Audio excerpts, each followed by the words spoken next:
A day in the life of an Egyptian pharaoh. Ancient Egypt was ruled by pharaohs for over 3,000 years. Pharaohs were considered living gods. According to the myth, Osiris was the first pharaoh of Egypt. He was murdered by his jealous brother Set. After his death, Osiris was resurrected by his wife Isis. Together they gave birth to Horus. He later avenged his father's death by defeating Set. Each new pharaoh was the reincarnation of Horus. When a pharaoh rose from the bed, he would be met by a team of servants. Each morning, priests entered the bedchamber. They performed rituals to awaken the god. This symbolized the renewal of life. The pharaoh's first task was purification. They had to clean their bodies and minds. Servants would bathe the pharaoh.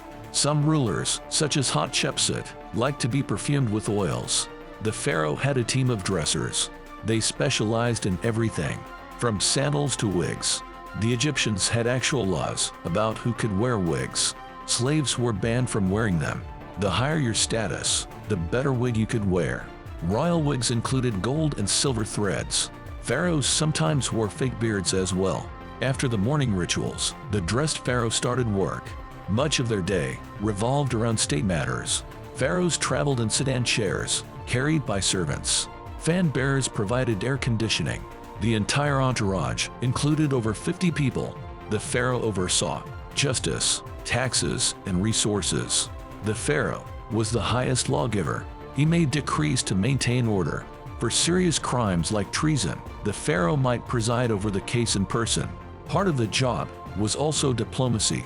In wartime, state matters became optional. As supreme commanders, pharaohs led their military forces.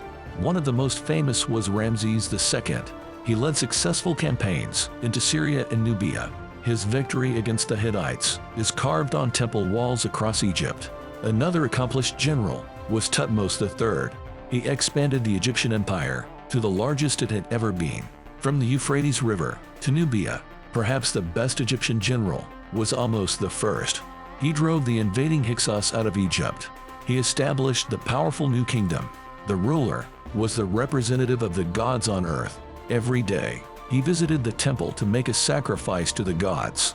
Commoners ate basic bread, beer, and vegetables. The royals enjoyed goose, bull, and fresh fruits. The rich diet probably caused vascular problems, but more dangerous were untrustworthy relatives.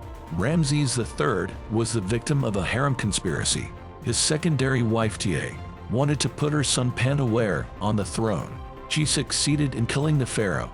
Tia hired servants to cut his throat, but she was exposed and executed. Many pharaohs died under the age of 30 or 40. Inbreeding among the royal family may have led to genetic defects. The longest reigning pharaoh was Pepi II. He became pharaoh at age 6 and ruled for over 90 years. It was recorded that he was 100 at the time of his death. That would make him the longest reigning monarch in all of world history.